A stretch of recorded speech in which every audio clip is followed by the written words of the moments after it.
The final day of training camp is done and in the books. Let's talk about what we learned. You have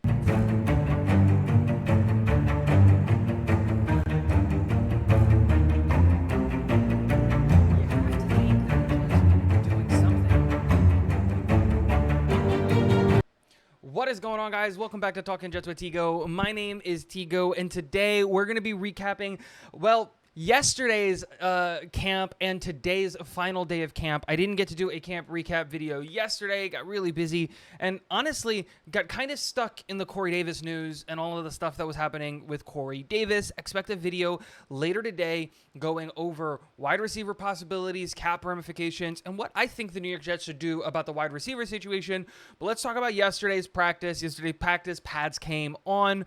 Dwayne Brown came off of the PUP list and was practicing with the team. Wasn't running through full drills or anything like that, but was definitely practicing with the team. Yesterday, Lazard got hurt, and so did Schweitzer. Lazard dealing with an AC injury. Schweitzer dealing with an ankle injury. Obviously, the big news that dominated yesterday was Corey Davis retiring, but we got a lot of really, really good things in yesterday's practice as well. The offensive line holding up a lot better. Mekhi Becton having an excellent day yesterday, and just Rodgers really showing off his quick release, how quickly he can get the ball out of his hand, helping the offensive line, getting passes to Garrett Wilson, to Allen Lazard, to Randall Cobb, to Jason Brownlee, Irv Charles, a bunch of different guys catching a bunch of different passes yesterday. Just a really good day. The tight ends and the running backs getting a ton of work yesterday as well, which was just great for the New York Jets as a whole. Moving on to today, you get to continue to see Aaron Rodgers really accentuating how quickly he can get the ball out of his hands and to his receivers. Another excellent day on display of just quick release after quick release after quick release after quick release after quick release. Hitting Michael Carter today, Randall Cobb for a touchdown in the red zone, like right at the beginning of practice. He's going to have a much bigger role in this offense than I think people are expecting. Garrett Wilson with another stellar day. Zach Wilson continuing to stack good practice after good practice after good practice, just really building up his, his stock and his ability and all of this stuff. I think the biggest talking point from training camp today is going to be Mekhi Becton not practicing with the team, but I'm not really that concerned. The reports and all of that stuff was that it was just a rest day, trying to make sure that when the game comes Saturday and he's playing with the ones, that he's fully healthy, and that's not something that's all that wild. Now, I need you to listen before you start commenting after I say this stuff, but this is something that we see with veteran offensive linemen quite frequently. Now, I'm not going to sit here and say that Mekhi Becton is or should be considered a veteran offensive lineman. That's not the point. But what I'm saying is people who do have these type of nagging injuries, things that can be re-aggravated or things like that, but have really high skill ceilings, you tend to give them these veteran rest days. We saw that all of the last couple of years with Adam Thielen in Minnesota. He didn't practice on Tuesdays. Like, he just didn't. You got a veteran rest day every Tuesday. Why do I know that?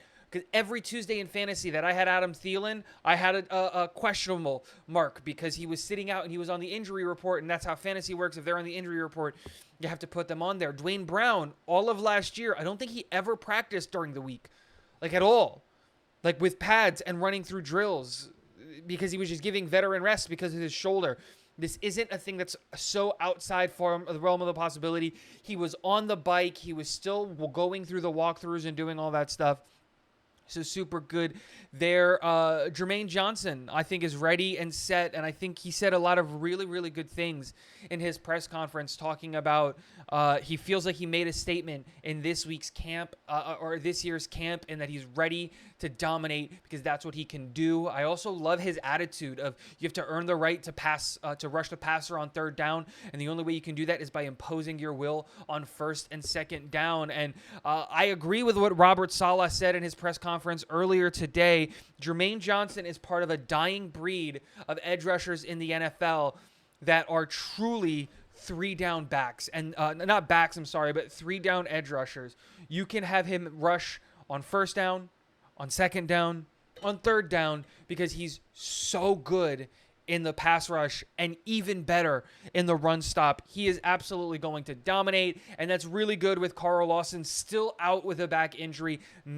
We have no idea if he's even going to make it to week 1 and play in week 1. So a little bit of a concern there, but this team is starting to really gel, and hopefully we can see some really good drives from this team Saturday against the Giants. Now, we're going to be talking about the Giants all day tomorrow and Saturday and all of those things. And the video and the live stream that we're going to be doing tomorrow is going to be focused, I think, pretty much 100% on what do I expect from Aaron Rodgers and the starters against the Giants.